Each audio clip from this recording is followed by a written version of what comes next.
Hello friends, this is Mary Ann. Disclaimer lang ha, I'm not teaching you how to create a soap recipe, okay? I just wanted to show you kung paano ko ginagamit ang free soap-like calculator. So example, mayroon kayong recipe na tinanong ninyo si ChatGPT or si Google and they gave you some information or recipe. So, you make sure na yung binibigay sa'yo na recipe, tama yung ratio ng lye at saka water mo at saka yung oil mo. So, let's go. So, I usually use this. This is free. So, ito na siya. So, I will click this one, okay? So, i-search ninyo ito is Wholesale Plus Lye Calculator Tool. So, let's go. So, ito na siya, ang mukha ng calculator. So, iakyat lang natin ito siya, konti, para makita ninyo. So, this is very simple to use. Okay? So, now, I usually use grams. Yan ang aking measurement, unit of measurement. So, ngayon, you decide, gaano ba kalaki ang mold mo? So, for example, with me, ito yung total amount of oil mo, okay? So, for example, gagamit ako ng Amazon mold, yung 42 ounce mold, yung maliit nga yan, di ba? But I'm not really using that right now kasi nga malaki yung aking mold ngayon. So, let's say you're using the Amazon mold, the 42 ounce mold. So, yan siya.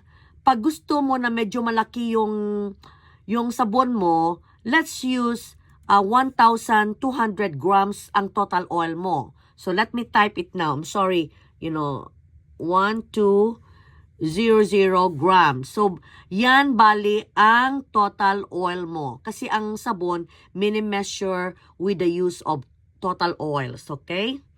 Hindi yung butter na amount. Oils. It's measured in oils. Total oil. So, yan lahat. So, right now, ang sabon naman ito ang gamitin nyo na klase ng lye, ha? Sodium dioxide. So, ito para ito sa liquid yan. So, I'm not an expert, okay? But I'm just sharing you my knowledge. Kasi ako, sinisearch ko din ito. I learned on my own. Kasi I'm a self-taught person. Okay? So now, yan na, mayroon ka ng 1,200 grams, bali ang total oil mo. So ito naman is kung gusto mong maraming tubig ang sabon mo. Okay? So kung maraming tubig ang sabon mo, matagal yan siya ma-cure. Okay? At saka sabi nila, prone daw yan sa soda ash. So let's say, babaan natin ang oil percentage mo. So yan ang percent ng water as percentage of oil. So let's say you wanted only 31% or 30% or 29%. Kung gusto mo mababa yung oil mo, it's up to you. Okay? So let's say you wanted 31% water as number of oils. Usually, hindi ako gumagamit ng above 31. So, let's go here sa super fat mo. Ako, disclaimer lang ito ha, kasi I learned on my own. I research on my own. So, nobody taught me this, okay? I read a lot. Let's say you wanted your super fat 8% or 9%. So, let's say 8% ka lang, okay? Fats na maiwan sa sabon mo. But super fat is very important, sa sabon ninyo. So, ang iba dyan, mataas pa nga, okay? So, it's up to you. So, read about super fat, okay? I'm not telling you what super fat you want to do, you want to use, or what water percentage you want to use. It's up to you guys, okay? So, itong fragrance, usually hindi ko na nilagay yan, okay? I just add whatever. I don't add it there. So, now, dito tayo sa recipe, alright? For example, mayroon kang recipe, okay? Dapat itong percentage ng oil mo has to be 100%, alright? Sabihin ko sa inyo. So, let's say, for example lang ito ha. I don't know the specifics of the sabon na ituro ko sa inyo kasi I'm not giving you my recipe also. So, for example, gagamit ka ng ito yung mga oils mo. Okay? Alphabet ito lahat. Let's say, gagamit ka ng sweet almond oil. I-click mo yung plus dyan, ha? Ilagay nyo yan. So, let's say, guessing lang ito, ha? Guessing game lang ito. You wanted to use 15% of sweet almond oil. So, 15%. So, let's say, gagamit ka ng olive oil. Okay? Punta ka dito, olive oil. Alright? Click mo yan. And then, let's say, gusto mo na maraming olive oil kasi mura sa Costco. I'm just kidding. So, let's say, you're using 45%. Okay? 45%. So, let's say, gagamit ka ng castor oil. Ang castor oil, i-search na lang ninyo itong mga oils na ito, ha? Gagamit ka ng example ng castor oil. Okay? Let's say, you want to use only, I don't know what you want. 10%, 5%, kayo, ha? Kasi ngayon, after nito, i-analyze natin ito. 10% ng castor oil. Pero sabi nila, as much as possible, 5% or less lang daw ang castor oil. So, nasa sayo yan kung anong klaseng recipe ang gusto mo. Alright? So now, mayroon na tayong, yan, gagamit ka ng coconut oil. Ito ang suggestion nila na gamitin mo sa calculator. Ito yung coconut oil na binibili sa Costco. So, yan ang ginagamit ko. Okay? 76 DEG. Lagay ko dyan. Ang coconut oil can be stripping to the skin. Pero, you can always have increased coconut oil, pero taasan mo yung super fat mo. Kasi nga, syempre, drying ang coconut oil is stripping eh. Okay, so, nalimutan ko na ang ating super fat. I think our super fat was 8%. So, example, ang coconut oil mo, you're going to use 20%. Okay? Okay, 20%. So, ngayon, you need something here. Either you use palm oil, shea butter, ewan ko kung anong gusto nyo na gamitin dito. So, let's say, magamit ka ng shea butter. It's expensive, guys. Or you can use cocoa butter also, which is expensive also. Nothing is cheap. Okay, shea butter, you put it here. Let's say you use 15% of shea butter, okay? You needed that. You need something like that, like cocoa butter or shea butter. You decide. You can have both too if you want an expensive na sabon. Because everything here is expensive. Ito mga ingredients, nothing is cheap. So now, calculate this recipe. So ngayon, pag-calculate mo ng recipe, total percent does not equal 100. Adjust by taking away 5%. Sumobra tayo ng 5%. Okay, guys? Sumobra tayo ng 5%. So, ang gawin natin 15% na lang ang ating coconut.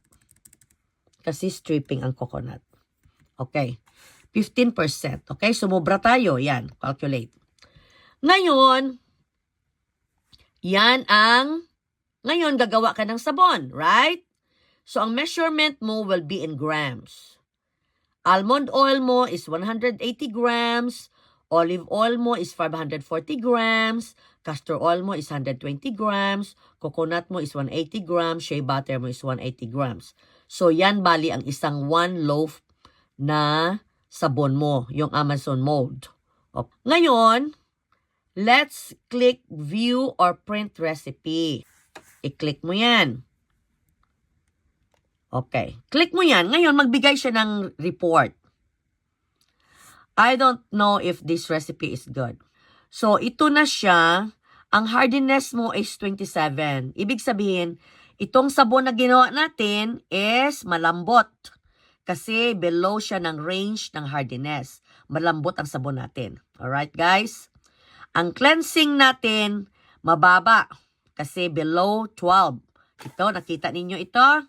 So, ang cleansing natin is mababa. Below 12. Dapat between this range. Dapat between this range. So, hindi maganda itong sabon natin. Malambot siya. At saka hindi siya cleansing. Ang conditioning ng sabon natin is sobra. Very moisturizing ang sabon natin. So, okay? Ang bubbling niya is within range. Pero, okay na, bubble siya, mag-bubble siya, okay lang. Kasi you know why? Dahil sa coconut oil at saka sa castor oil. 10% ang castor oil, isipin nyo yan. So, maka-add yan siya dyan. Creamy, okay lang. Creamy siya is okay lang siya. Good, within the range. Ito na yung overall condition ng sabon mo. Yung INS. So, ngayon, babalik tayo ulit sa ating recipe. Diyan ka babalik. Balik tayo dyan. So, ngayon, ibaba mo naman ito. We'll play around with this. So, let's say, let's make this 40. And let's make this 20. Ganito ako magawa ng recipe ko. Okay? So, yan. So, ngayon, i-check mo naman yan. Or, you can add other things like lard or tallow, things like that. Let's say if you will decrease what you want to decrease here. Let's say, let's make this 5%. Well, add beef tallow. Because tallow, they said, is the oil is like the oil in our skin, which is very good. Actually, that's what I want to do next recipe ko. So, if you want to put, let's say, kulang natin is 5%, I think. I think 5%. Let's see, okay? Ito na yun siyang 5%. Let's see. Let's recalculate this recipe. Perfect. 100 again. Now, i-click mo naman itong view or print recipe. So, ito na naman siya. So, ang ating hardiness went up. Ang cleansing natin mababa pa rin. Ang conditioning is 65, went down. Konting, hindi siya masyadong bubbly, 15% lang. Creamy is okay. Iodine is 69. So now let's go back to this recipe that we created. So ito yung lye mo is 156 grams. Ang water mo is 372. So you can use water, instead of water, I use distilled water by the way. You can use anything like, you know, coconut milk, oatmeal milk, or whatever, you know, you can replace anything with water as long as it's in a water form. So anyway, ito na yung ating interpretation ng ating sabon. Ang ating hardness is 32, which is good. So our olive oil is 40%, sweet almond is 15%, castor oil is 5%, shea butter is 20%, and beef tallow is 5%. So, ang ating super fat is 8%. Ang ating water is 31%. So, this is already a nice luxury bar, but it can be tweaked. So, this is a bit heavy with butters and slightly lower lather. So now, kasi makita naman ninyo, yung bubbly niya, 15% lang. Okay? At saka, ang INS is 131, which is good. So, we can tweak this recipe. So, let's go back again here. And let's go back to, let's make this, yung original natin kanina, 45%. Okay? Ang castor oil natin, the same. Beef tallow is the same. Ang shea butter natin, kasi heavy siya sa butters eh. So, gawin na lang natin 12%. Ang coconut natin, gawin natin 18%. Kasi kulang tayo ng hardiness eh. Or ng cleansing. Something like that. So, ang olive natin 45. Ang almond natin is 15. So, let's do it now. Calculate again this recipe. Okay, calculate recipe. And we will see we have 100% and view or print. So we're keeping 8% super fat, 31% water, 1,200 grams for 42 ounce mold. And ito ang lye natin is 158.6, 372 water. Ito bali ang water na i-dissolve sa lye. Okay? Ngayon, So, nag-improve ang ating hardness. 31 na siya within range. Itong range na ito is only a guide, okay? Ang cleansing natin is 12. Medyo mababa pa rin. Ang conditioning is 65. These are very nice. Bubbly is 17, which is okay now. Mayroon siyang lather. Creamy is 23. Iodine is good. And INS is okay. So, I think this is much better than the original recipe that we created. Ang meaning ng INS is iodine number saponification. This is only a reference guide, this one.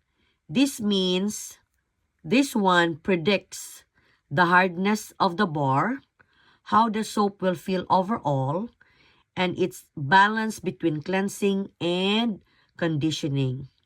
This is only a reference number. So, itong sabon na ginawa natin ngayon, itong bago, is softer siya sa skin, better lather because of the coconut and the castor oil. Also, still creamy and conditioning. And this is much better, I think, than the first one that we did. So, this is how I do my recipe. I do trial and error with this recipe. Tapos, i-interpret ko ang result niya. Okay? So, ito na bali ang recipe ko. Kung gagawa ako, and you have to name your recipe, lagay mo yung recipe name mo, ilagay mo yung date, and then you print. So, magawa ka ng sabon, ito na yung reference mo. And by the way, you can write all your additives here. For example, ito na yung master recipe mo ng oil. So, you can put here grams of turmeric, yung essential oil, mayroong limit din yan. Kasi ang iba dyan, may allergy din sa essential oil. At saka mayroong maximum amount na malagay mo sa sabon mo. So, I just use ChatGPT on that. So, yan and then you can write your notes here. Okay? So, this is it. I hope it helps. Bye!